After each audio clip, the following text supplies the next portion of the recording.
naman ang Sabado mga ka-Agri ay nilahad namin sa inyo kung paano nga ba nagsimula ang Department of Agriculture na siyang pangunahing government agency na inatasang pangunahan ang food production program ng bansa. Inyo ring nalaman na sa Secretary Manny Piñol ay ang ika-31 pinuno ng DA. Mga ka-Agri, sa patuloy naming paglalahad sa inyo ng success stories ng ating Regional Gawad Saka Awardees ngayong 2017, ang istorya naman ni Ginoong Gerardo Cordero ang inyong mapapanood sa ating tatak Agribida. Alamin mamaya kung paano niya nagamit ang kanyang mga kaalaman at kasanayan bilang isang agricultural technician sa pagpapalago ng kanyang coconut-based farm. Mga ka-Agri, sa patuloy nating pagdiskubre sa kasaganahang taglay ng mga bayan sa Region 12, ang bayan naman ng Tampakan ang aming pinuntahan. Bukod sa ginto, sakbibi rin sa iba't ibang produktong agrikultura ang bayan. Ano-ano kaya ang mga yan? Yan ang dapat ninyong tutukan. Mga ka-Agri, personal ipinarating ni DA12 Regional Executive Director Milagros Casis ang mga proyekto at programa ng DA sa mga magsasakat mangingisda sa Tampakan, South Cotabato. Abangan ang detalye ng balitang yan at ang iba pang malalaking istorya sa ating Agri-Balitaan. Tiyak na iba't ibang kaalaman na naman tungkol sa pansakahan at pangisdaan ang inyong matututunan sa panibagong edisyon ng ating programa. Kaya tutok na kayo rito sa isang oras na palatuntunang nilika para sa inyo ng Department of Agriculture 12 sa pangunguna ni Regional Executive Director Milagros Casis. Kaya sabay-sabay na nating tuklasin at palaganapin ang ganda at sigla ng agrikultura dito sa Agri tayo, SOCCSKSARGEN.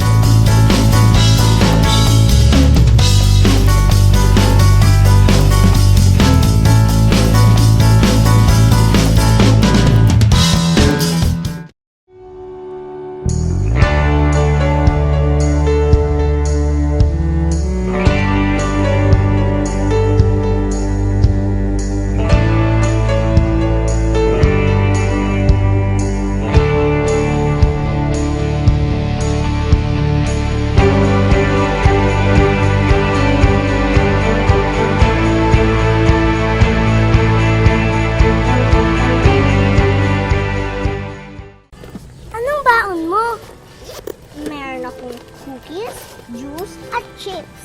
Ikaw? Meron akong apple, biscuit, water at puting mais. Puting mais? Bakit meron ka ba?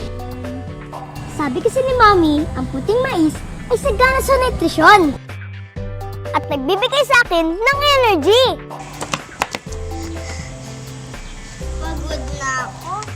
Buti ka pa, mabilis ka tumakbo at di ka mabilis mapagod. Kaya nga lagi akong kumakain ng puting mais para iwas sakit at pure energy para sa batang maliliit. Ito, kain ka din. Masarap kumain, lalo na pag may kanin. Pero ngayon, di lang bigas ang isinasaing. Ano pong gagawin niyo? Magsasaing ng... Rice? No, corn grits. Ano po? Halika, I'll teach you.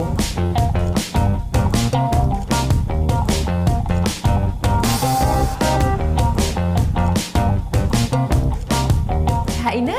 Salami dyan! Boy, sarap na? Maisustansya pa. Ang mensahe nito ay hatid sa inyo ng Department of Agriculture. Sa ulo ng mga balitang agrikultura ngayong linggo. Ika-119 na anibersaryo ng Department of Agriculture ipinagdiwang sa Rehiyon 12. Director Milagros Casis naghatid ng magagandang balita sa mga magsasakat mangingisda sa Tampakan, South Cotabato.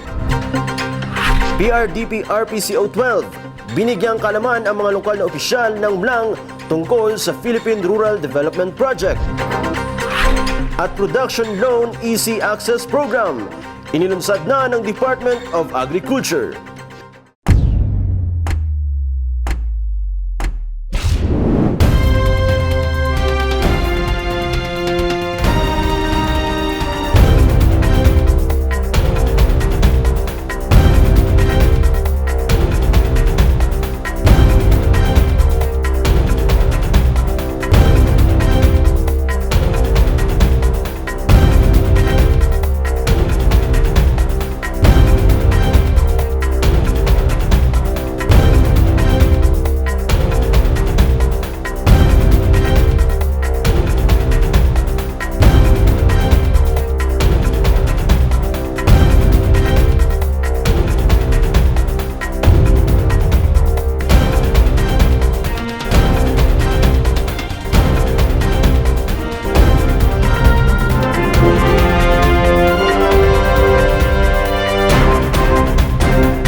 Happy 119th anniversary mga ka-Agri! Ngayong taon ay ginugunita natin ang ika-119 na anibersaryo ng kagawaran ng pagsasaka. At noong June 23 nga ay isang Farmers Field Day ang isinagawa sa Balindog Research and Experiment Station sa Kidapawan City bilang isa sa highlights ng pagdiriwang din ng naturang research station ng kanilang ika-78 anibersaryo. Maki-Agribalita kay Nelly Scote, Ilanan. Mga ka-Agri, ginunita ng Department of Agriculture 12 ang ika-119 na taong anibersaryo ng kagawaran noong June 23 sa Balindog Research and Experiment Station sa Kidapawan City. Bukod sa DA anniversary ay ipinagdiriwang din ng Balindog Research and Experiment Station ang kanilang 70th founding anniversary. Pinangunahan ni na OIC Regional Technical Director for Research and Regulations Isaac Bangkaya at OIC RTD for Operations Dr. John Pascual ang kambal na selebrasyon kasama ang ilan pang opisyal ng DA12 at mga bisita. Nakisaya rin ang mga magsasaka sa lungsod kasama ang mga empleyado ng DA12 na nagmula sa iba't ibang research stations ng ahensya. Enjoy with us. Today is the 70th foundation anniversary of Balindog Research and Experimental Station, but we are also celebrating the 119th foundation anniversary of the Department of Agriculture. Balindog Station is one of the pioneering station of research stations in Region 12. And it has a recipient also of different and many achievements, recognitions and awards. So ito po ang mga pagpatunay dito. Nandito po tayo sa Balindog Station na kung saan ay talagang nakikita po natin na sadyang napakaganda at very productive. Bumisita rin si Kidapawan City Vice Mayor Bernardo Piñol Jr. at hinimok nito ang Balindog Research Experiment Station Management at ang Barangay Balindog Council na simulan ang planong gawing tourist at fruit hub ang naturang station. Nga himuon kini nga daw tourist attraction, tourist spot pala. Nga dito ka pala sa boundary sa Bansalan o makilala, ato na kartula nga you are 30 kilometers away from Balindog. Buy the best fruits, ano ba? Mating material. Ano ba? As they go on, pagtranas na din sa Balindog ay makapahulay ka, makasiar ka, makapalig ka prutas o kung asa produkto sa Kidapawan. Kaya din sa BPI, inila kini nga lugar na kung asa gagikan ang pinakamaayo ng planting material, pinakamaayo ang prutas, okay? Naging tampok din sa aktibidad ang pagdaraos ng isang Farmers Field Day kung saan ipinakita sa mga magsasaka ang iba't ibang proyektong makikita sa Balindog Research and Experiment Station. Dagdag pa rito, ibinahagi rin sa mga magsasaka ang iba't ibang teknolohiya na maaari nilang magamit sa kani-kanilang mga sakahan. Nag-uulat para sa Agri tayo, SOCCSKSARGEN. Ako si Nelly Scote, Ilanan. Balitang hatid ng PRDP, mga ka-Agri, isang reorientation tungkol sa Philippine Rural Development Project ang ikinasa sa bayan ng Mlang noong June 23 para ipabatid sa mga lokal na opisyal ang mga proyektong maaari nilang makuha mula sa PRDP. Mula sa Mlang, North Cotabato, Maki-Agribalita kay Carl Ulysses Aguilion. Handang-handa na ang lokal na pamahalaan ng Mlang sa pakikipagtulungan sa Department of Agriculture, Philippine Rural Development Project o DAPRDP upang mabigyan ng masaganang buhay ang kanilang mga magsasaka. Inilahad ni Mayor Russell Abunado na aprobado na ng kanilang Municipal Development Council ang pagpasok ng lokal na pamahalaan sa mga proyekto ng PRDP. Dagdag pa nito ng bayan ay handa na rin sa counterpart kung kaya't mayroon na ring sapat na suporta mula sa sangguniang bayan. Upang mas maunawaan ng mga opisyal ng Mlang ang kabuuan ng PRDP, nagkaroon ng isang orientation sa Mlang Municipal Hall. Sa pamamagitan ng orientation ay naipaliwanag ng mga kawani ng DAPRDP ang mga proseso at ang mga dokumentong kinakailangan sa proyekto. Kaugnay nito, sinuri ng mga eksperto ng DAPRDP ang mga proposed location ng mga farm-to-market roads sa project na popondohan ng proyektong ito. Ito ay kinabibilangan ng 3 kilometrong Dalipe-Katipunan Farm-to-Market Road, Katipunan Tibaw FMR na 4 na kilometro, New Haniway FMR na 6 na kilometro, at Nueva Vida Palma Perez FMR na 10 kilometro. Bagamat pag-aaralan pa ng mga technical expert ng PRDP ang mga proposal na ito, Positibo naman ang mga opisyal ng bayan na magbubunga ito ng mga magagandang resulta para sa mga magsasaka ng mlang. Nag-uulat para sa Agri tayo, SOCCSKSARGEN. Ako si Carl Aguillon. At sumainyo ang unang bugso ng ating mga balita sa aming pagbabalik. Pagsasanay tungkol sa pag-develop ng iba't ibang byproducts mula sa bigas, pinangunahan ng DA Amad. At Director Mila Casis naghatid ng magagandang balita sa mga magsasaka at mangingisda sa Tampakan South, Cotabato. Ang detalye ng mga balitang yan ihahatid namin sa inyo sa ikalawang bugso ng ating Agri Balitaan, dito lang sa Agri tayo, SOCCSKSARGEN.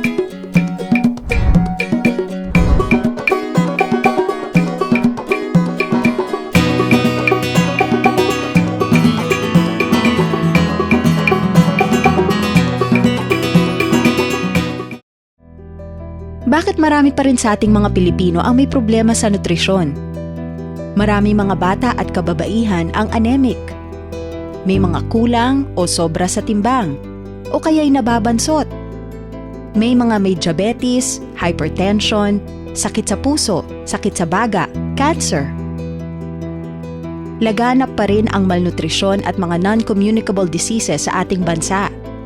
Ito'y sanhi ng di tamang pagkain, mga gawaing nakapipinsala sa kalusugan at kakulangan ng kaalaman tungkol sa wastong nutrisyon at healthy lifestyle. Upang matugunan ang problemang ito, binuo ng Food and Nutrition Research Institute sa tulong ng Interagency Technical Working Group ang 2012 Nutritional Guidelines for Filipinos. Ito ay inaprubahan ng National Nutrition Council Governing Board. Ang una, kumain ng iba't ibang pagkain upang makuha ang mga sustansyang kailangan ng katawan. Pangalawa, mula pagkasilang ng sanggol hanggang 6 na buwan, gatas ng ina lamang ang ipasuso sa kanya. Mula 6 na buwan, bigyan din siya ng angkop na pagkain habang patuloy ang pagpapasuso para sa tamang paglaki at kalusugan. Pangatlo, kumain ng gulay at prutas araw-araw upang makuha ang mga mahahalagang bitamina, mineral at fiber na kailangan para sa regulation ng body processes.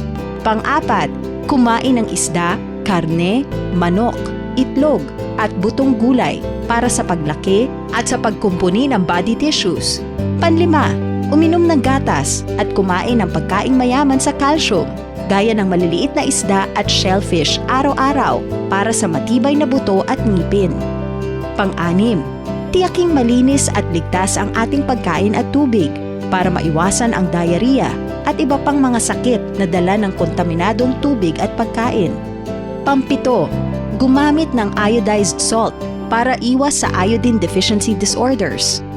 Pangwalo, hinay-hinay sa maaalat, pinirito, mamantika at matatamis na pagkain para iwas sa sakit sa puso.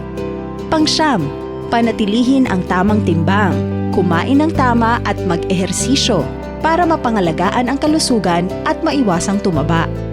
Pang-10, maging aktibo, kumain ng wasto, iwasan ng alak, at huwag manigarilyo para maiwasan ang lifestyle-related non-communicable diseases.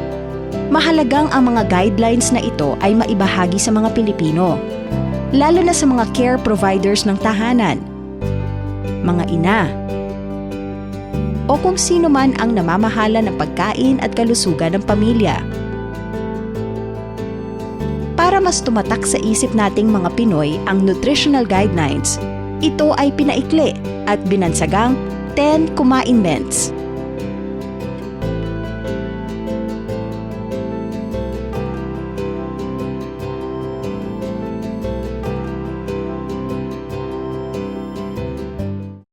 The value of soil.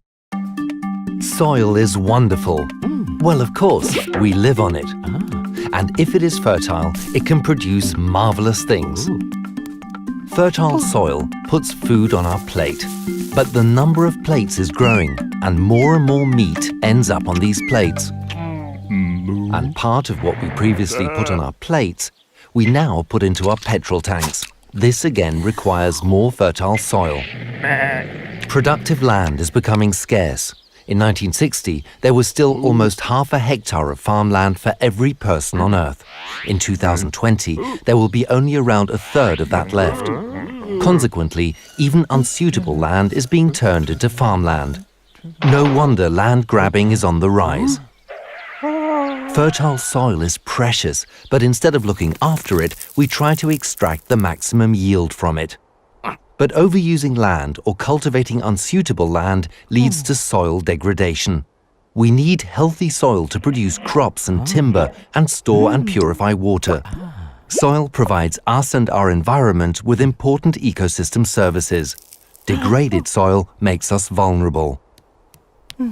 Unsustainable land management is sometimes the result of ignorance, and it sometimes results from poverty, where land users have no other choice. Land degradation is driven by things like cutting down forests, overgrazing, monoculture, salination, overuse of fertilizers and chemicals, or farming on sloping ground leading to soil erosion. Not to forget climate change, which alters the drought and rain patterns. But not only does climate change contribute to soil degradation also worsens climate change because degraded soil can store less carbon. But why does all of this matter so much? Well, because it takes 2,000 years to generate about 10 centimeters of topsoil. That is a long time. Soil is a practically non-renewable resource whose overexploitation is costing us dearly.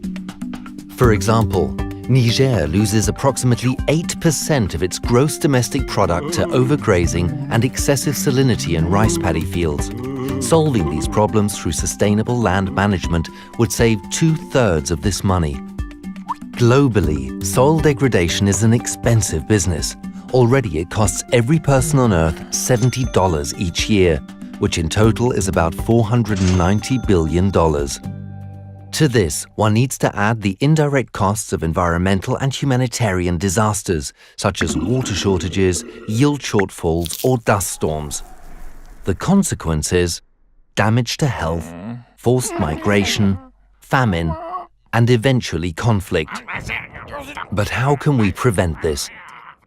First of all, it is very difficult to take all these possible consequences into account in planning processes because it is so hard to recognize the true costs of our inaction. With the right figures, we could make the right decisions. We have to include the value of the soil services and the cost of land degradation into our calculation. Then it becomes obvious that using soils in the way that most of us do today is simply not economically viable in the long run. To solve this problem, we set up the Economics of Land Degradation Initiative, ELD. We want to find out more about these actual costs by bringing together scientists, decision makers in politics and industry, and local land users, and we want to take a global approach. How high are the costs of inaction? What are the potential benefits of adopting sustainable land management practices? What needs to be done? Land degradation has to stop. Knowledge about the costs must be passed on and become part of the decision-making processes. Sustainable land management isn't free, but in the long term it is the much cheaper option. It is the only way to preserve one of mankind's most precious assets, the wonderful, fertile soil.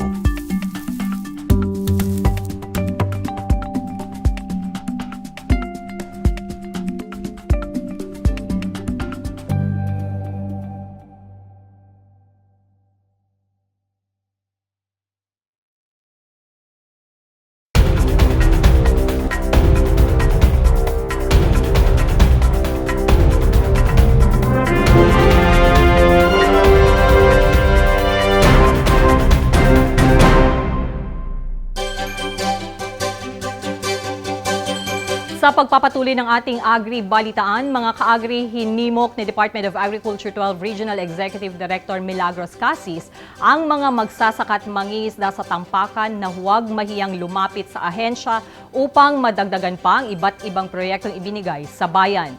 Si Director Casis ay inimbitahang panauhing pandangal sa pagdiriwang ng ika-48 anibersaryo ng munisipyo noong June 21. Mula sa Tampakan South, Cotabato, maki-Agri Balita kay Lito Mariano Salvo. Mga kaagi, naging makabuluhan ang kulminasyon ng pagdiriwang na ika-48 Foundation Anniversary ng Tampakan South Cotabato dahil sa presensya ng pamunuan ng Department of Agriculture 12. Si Regional Executive Director Milagros Casis kasi ang panauhing pandangal sa culminating program ng nasabing anibersaryo noong June 23. Sa kanyang mensahe, hinimok ni Director Casis ang mga magsasaka ng Tampakan na magsumite ng mga proposals sa ahensya. Ini-encourage po natin yung lahat ng mga cooperatives, mga associations, mga POs natin to propose kung ano po ang assistance and interventions na kinakailangan pa po ninyo in order for you to advance and to compete with our neighboring rice-producing countries. Upang mabigyang inspirasyon ang mga magsasakang lumapit sa DA, iniulat ng opisyal sa kanila ang mga interbensyong na ipamahagi ng DA-12 sa Tampakan. For Tampakan, we dished out last year and this 2017, 6.8 million worth of projects for rice and corn program.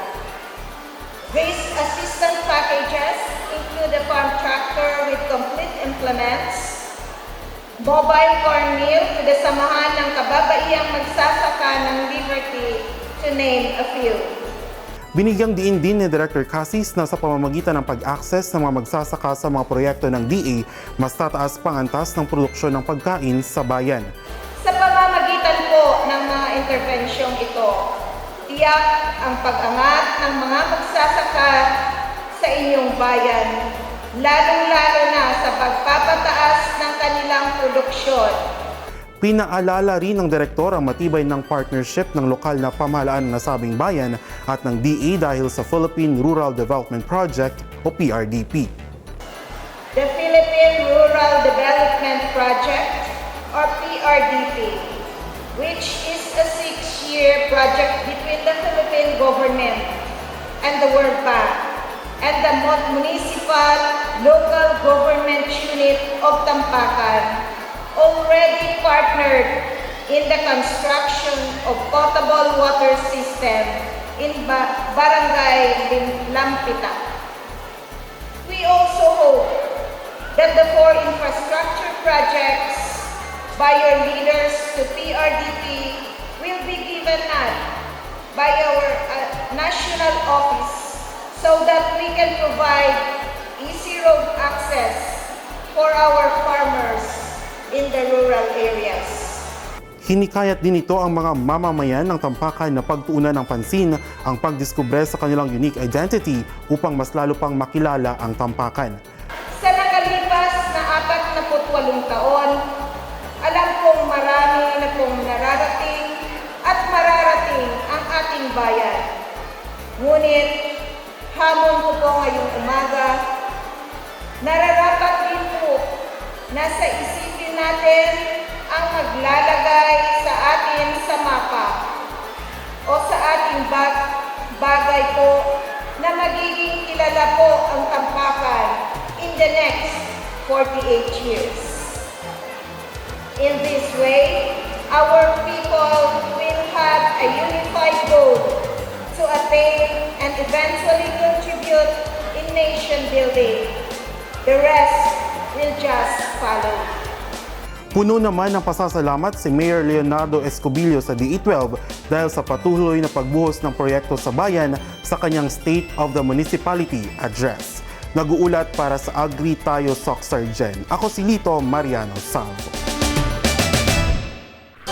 Sa iba pang balita, isang pagsasanay tungkol sa pag-develop ng sari-saring byproducts mula sa bigas at ilang high-value crops ang pinangasiwaan ng Agribusiness and Marketing Assistance Division ng Department of Agriculture 12 mula June 21 hanggang 23 sa Kidapawan City. Sino-sino kaya mga naging kalahok sa naturang pagsasanay? Kilalanin sa Agribalita ni Dakila Sanggala. Noong June 20 hanggang 21 mga ka-agri, nagdaos ang Department of Agriculture 12 ng Product Development and Rice Byproducts sa Kidapawan City na pinumanuan ng Agribusiness and Marketing Assistance Division.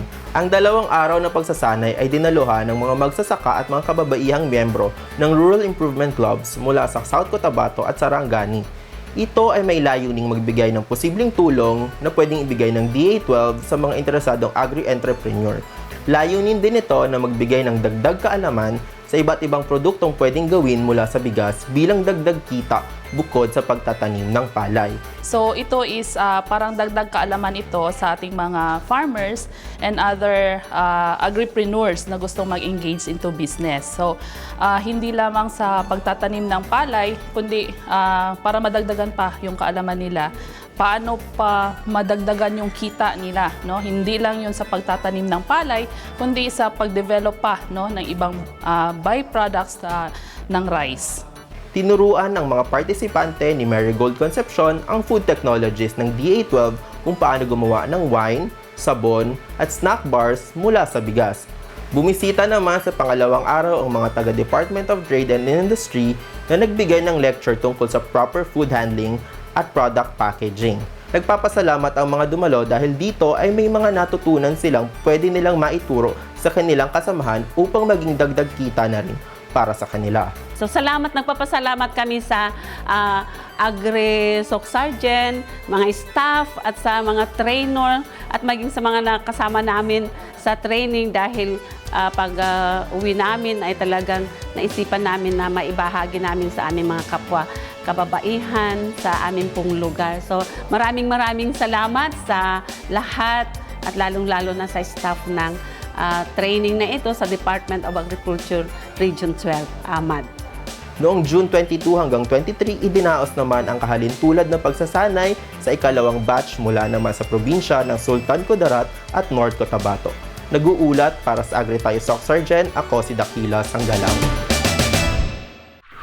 At para sa ating balitang pambansa, mayroon ng mas pinadaling paraan sa pagpapahiram ng pera ng pamahalaan sa mga magsasaka. Noong ika-23 ng Hunyo, inilunsad ng DA sa pangunguna ni Secretary Manny Piñol ang Production Loan Easy Access Program na sasagot na sa problema ng mga magsasaka sa financing. Sa bayan ng Malimono sa Surigao del Norte ay binigyan ng Juan Magsasaka ID card ang 247 magsasaka. Sa pamamagitan ng ID na ito na siya ring virtual credit card, maaari na silang makahiram ng halaga mula 5,000 hanggang 50,000 pesos sa pamahalaan. Inihayag ng kalihim na sa pamamagitan ng programang ito na siya rin ang bumuo, mabibigyang solusyon na rin ang matagal ng problema ng mga magsasaka na kawalan ng abot kaya at madali ang financing program ng pamahalaan. Dagdag ng kalihim na nakita nito nang umupo siya sa DA na may bilyon-bilyong pondo bawat taon ang Agricultural Credit Policy Council para sa loan program sa mga magsasaka at mangingisda.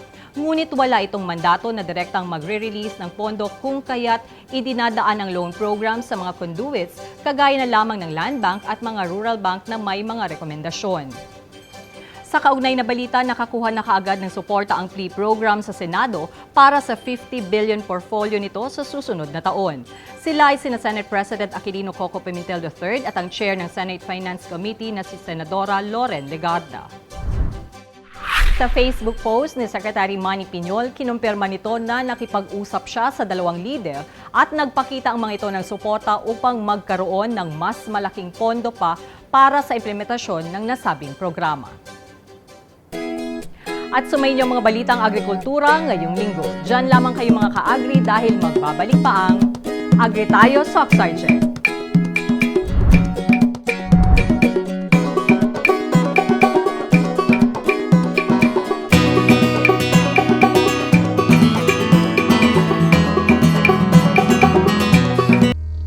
We overlook it. We walk all over it, trample it every day. Yet we need it, like the air we breathe. It's about time that we talk about soil, and certainly about time that we start protecting it. There can be no life without it. It feeds us, and we are responsible for it. Soil is formed from rocks that are decomposed slowly by the sun, the wind and the rain, by animals and plants. In this way, 10 centimeters of fertile soil are created in 2,000 long years, only 10 centimeters in 2 millennia. Soil that we deplete in only a few years, gone forever. Forests and plants protect the soil. But every year, 13 million hectares of forest are cut down. Fields are cultivated inadequately. Added to that are monocultures and farming on slopes. After the harvest, fields are left naked and unprotected. All this greatly accelerates erosion. And so, gone with the wind, washed away by water. 24 billion tons of fertile soil were lost in 2011 alone. A loss of 3.4 tons per person worldwide, no matter what age. Erosion costs each person $70 per year, a worldwide cost that amounts to $490 billion, an astronomical amount. Our cities are also growing rapidly. Every year in Europe, an area as large as the city of Berlin is transformed into urban areas. Half of these soils are sealed. This is soil from which nothing can grow. But fertile soil is finite and therefore invaluable. Investors and states have realized this. The race for the soils of the world has already begun. Land grabbing, often with questionable means for questionable purposes. Millions of hectares of land change owner every year. The price? Ruined lives, uprooted families. Usually, these are the poorest of the poor. Often they have no choice. They destroy the forest because they need land to survive. We need healthy and fertile soil, now more than ever. Projections say the available arable land per Earth inhabitant will be reduced by half by 2050. But already today, 1 billion people go to bed hungry night after night. That's 1 billion people too many, and this number will increase every day if we do not distribute soil fairly. If we do not increase yields dramatically on every piece of land, or simply discover a second Earth, but we might not want to rely on that option. Soil and land issues rarely get our attention, or that of our policymakers. We see the full supermarket shelves and believe that things will stay like this forever. We live on credit at the expense of soils, but they are not inexhaustible. We take out money from a bank account into which we never make any deposits. One day this account will be empty, our credit overdrawn, and our soils will be gone.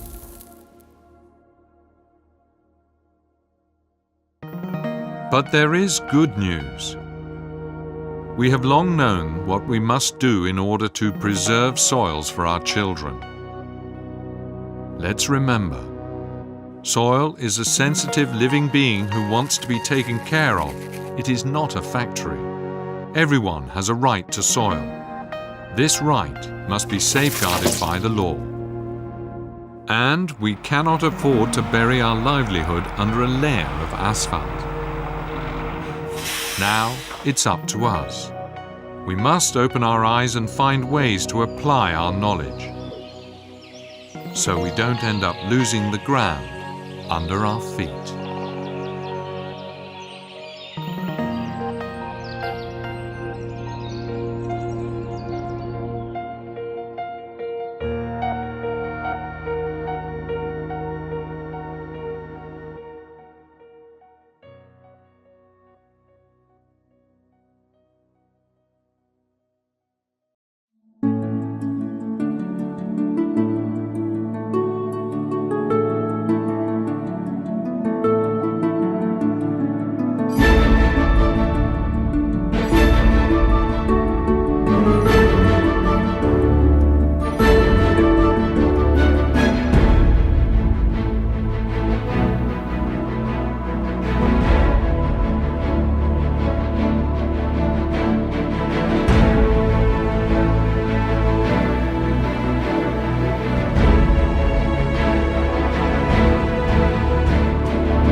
isang mabulawanong tampakan, mga ka-agri.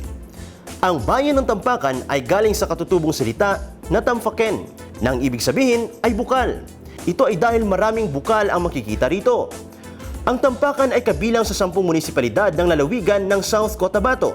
Ayon sa population census noong 2015, ang Tampakan ay mayroong higit sa 39,000 na katao. Matatagpuan ang bayan ng Tampakan sa pagitan ng mga probinsya ng Sultan Kudarat at Sarangani. Kung gaano kasagana ang lupain ng Tampakan sa ginto, hitik din ang bayan sa napakaraming produktong agrikultura. Ang mga maituturing na pangunahing produkto ng Tampakan ay mais, niyog, papaya, kamoting kahoy at saging. Ang Tampakan is composed of out of the 28,810 hectares plus, 8,800 plus is devoted to agriculture. So we have corn, coconut, papaya, cassava, and banana. Maliban sa naturang mga pangunahing produkto, nais din nilang bigyang pansin ang vegetable farming dahil nakikitaan nila ito ng malaking potensyal. Well, sa amin, ang vegetables ang pinopromote talaga namin ngayon, especially na suitable yung mga upland areas natin sa vegetable. Nito lamang June 15, 2017 ay nagbukas ang pasalubong center ng Tampakan kung saan makikita ang mga produkto ng bayan. Kabilang narito ang turmeric powder. We are also into turmeric production kasi may process na kami. Makikita nyo mamaya sa pasalubong center natin yung na-process na turmeric in Barangay Danlag. Meron tayong mga turmeric products from Danlag Women's Association.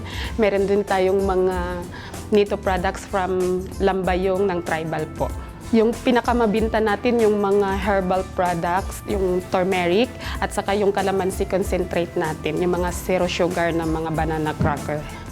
Lubos naman ang tulong na binibigay ng local government unit ng Tampakan sa iba't ibang grupo gaya ng mga magsasaka at mangingisda. Well, tinitingnan talaga namin na lahat ng aspects sa agriculture is especially sa crop, sa fishery, sa livestock, and ang aming LGU ay doon siya nakapokus sa pag-empower ng ating mga people's organization. That is why ina-assist talaga namin yung mga association, mga farmers association natin, fisher folks and RIC and youth. Sa kasalukuyan ay nakapagbigay naman ang Department of Agriculture 12 ng iba't ibang tulong sa bayan, kabilang dito ang mga traktora at iba pang proyekto na nakahanay para sa Tampakan. Ang pinaka na na-receive namin from the DA is ang village level na COC. Meron din tayong corn silo and for now may 2 units kami na tractor na which is being managed by the Office of the Municipal Agriculturist. Malaki ang pasasalamat ng bayan sa mga interbensyon na nakuha nila mula sa DA dahil sa laki ng tulong na ibigay ng mga ito sa kanilang mga magsasaka. Talagang may mga farmers na talagang nag-a-access because of the season natin ngayong siking ulan. Mga ka-agri, sa patuloy naming paglalahad sa inyo ng success stories ng ating mga regional Gawad Saka Awardees ngayong 2017, ang istorya naman ni Ginoong Gerardo Cordero ang inyong mapapanood. Alamin mamaya kung paano niya nagamit ang kanyang mga kaalaman bilang isang agricultural technician sa pagpapalago ng kanyang coconut-based farm. Ang kanyang kwento na ang susunod, kaya tutok lang dito sa Agri Tayo, SOCCSKSARGEN.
Sa isang araw, ang bawat Pilipino ay nagsasayang ng 2 kutsarang kanin.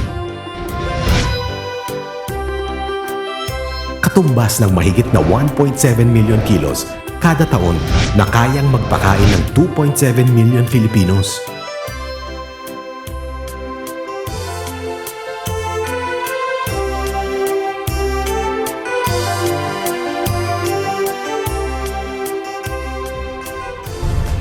Palay, bigas, kanin. Huwag sayangin. Ang mensaheng ito ay hatid sa inyo ng Department of Agriculture.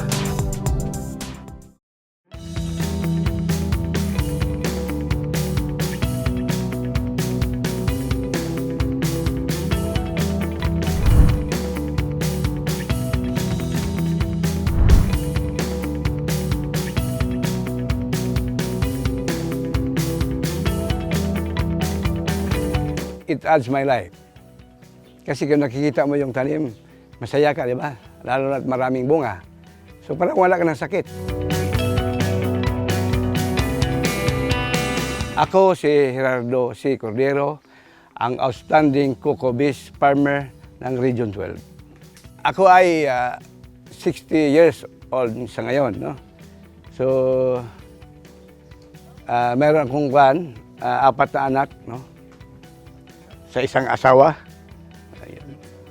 Ang asawa ko pa ay si Nilda G. Cordero, isang kagawad ng barangay ngayon. No? Nagkaroon ako ng lupa way back 1983. No? Sinasaka ko itong 4 na hektaryang lupa. Ang ginagawa ko dito ito ay lahat lowland rice. No? Palaya ito lahat.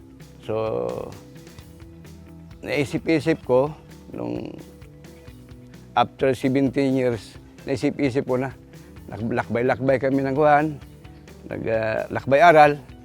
So nakita ko there are other farming way na mas maganda. Kaya dahan-dahan ko ito, tinaniman ng nyog, because nyog ay marami kang makukuhang output doon, no? Gaya ng kupra, gaya ng tuba, no? Gaya ng cocoa sugar production. Yung naisip ko, no, banda yung teknolohiya ng coconut. Kaya I really salute for the coconut. Para ma-pull into coconut yung buong hectares, nagawa tayong different system, no? Yung basakan, yung palayan, nilakahan yung kahon, tinaniman ng nyog, no? Just to satisfy na the 4 hectares fully planted ng coconut, no? Kahit may palay, okay na rin, may coconut. Tapos dito sa 4 hectares, we have considered 5 farming system. Isa, yung prutasan, lahat at tanim doon prutas. Then, yung isa, na half hectare, yun ang palay, isda, hayupan. Kasi nandun yung palay, nandun yung nyog, kalamansi, nandun yung babuyan, nandun yung itikan. And then third, mayroon tayo ditong itong pruta isdaan. Ito ating pruta isdaan, this is 1/4 hectare. We planted 30 coconuts, 26 assorted fruit trees, at isda, may saging, may pinya, at iba pa. Yan na. Then, fourth, mayroon tayong pala, prutasan, hayupan. Kasi, pala, mayroong palay, mayroong nyog, kalamansi, at saka lansunis. Then, mayroon tayong kambing, mayroon tayong baboy doon, no? Yun na, yun ang sabi natin, pala, pruta, hayupan. So, we make sure na yung sa aming farm, dapat walang puwang na lupa. Because the social function ng lupa, taniman, di ba? Yun lang. Then we have, the number 5, we have the palagulayan. Why I planted itong takunan. Kasi yung takunan, matamis ang gata niya, at saka malaking puno. Although dwarf siya, malaking puno. Then we have also considered itong katigan kasi malakas daw magbigay ng tuba, puto naman. Then we planted also yung itong aromatic just for the purpose, yung parang ang sabi baka bandang huli magkakaroon ng health conscious. Instead of drinking Coke or Pepsi, so posible na alternate yung magandang yung cocoa water. Seal dam na ako nagakupra, but 20% of the production ng coconut gusto kupra. 80% yun ang gawa kong seedling, no? Because year before I supply PCA, no? Seedling. So 80% of the fruits ng coconut, yun ang ginagawa natin kupra. Then the procedure gusto ko, improvements of the farm, paaral ng anak, nakabili ako ng farm facilities, no? Kaya ng tractor. Yung history ng tractor na yan, mini tractor, binili ko yan, katas ng cocoa seedling. No? Nung binayaran ako ng sinusuplayan ko, binili ko agad ng mini tractor. Kung nakikita mo yung tanim, masaya ka, di ba? Lalo na't maraming bunga. So parang wala ka ng sakit. So, ganyan din, maraming tayo natulungan na rin. No? Katulad ng yung mga farmer na nagbibisita dito, binibigyan ko ng technology about this because parang bago sa kanila. So, I tend to give them idea in the farming system. Yun na rin. Then, yung anak ko, yung 4, katas yan talaga ng farm. No? Although, merong kunti na galing sa honorarium ng misis ko, but mostly galing sa farm. No? Then, nakabili ako ng sasakyan ko. No? Nakabili ako ng motor. No? Kaya, yung farm facilities, kaya lang yung farm tractor. Then, nakabili tayo ng yung 6-wheelers na truck. No?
Sayang.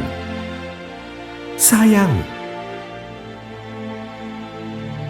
Sayang.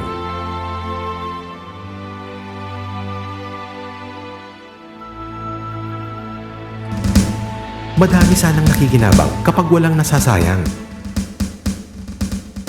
Kung susumahin, mahigit sa 7 bilyong piso ang halaga ng nasasayang na kanin. Ang halagang ito ay maaari nang makabusog sa milyon-milyong pamilyang Pinoy. At makatulong sa ating mga kababayan sa iba't ibang pamamaraan.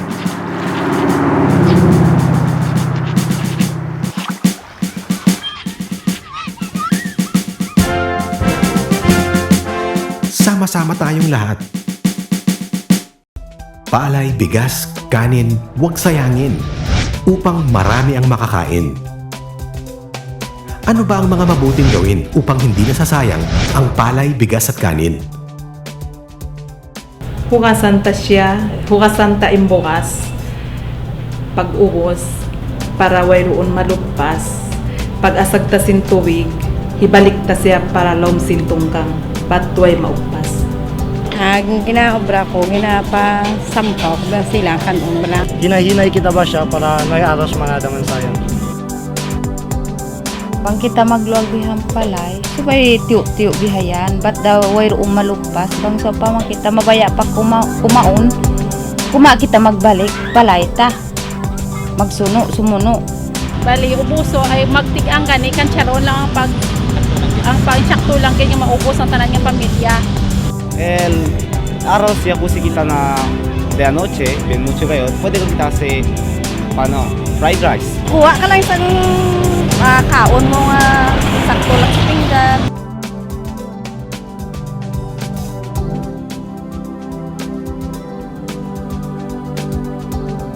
Alamin at tandaan ang mga tamang pamamaraan upang iwasang masayang ang kanin.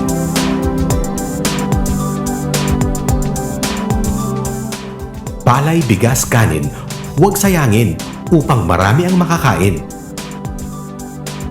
Ang mensaheng ito ay hatid sa inyo ng Department of Agriculture.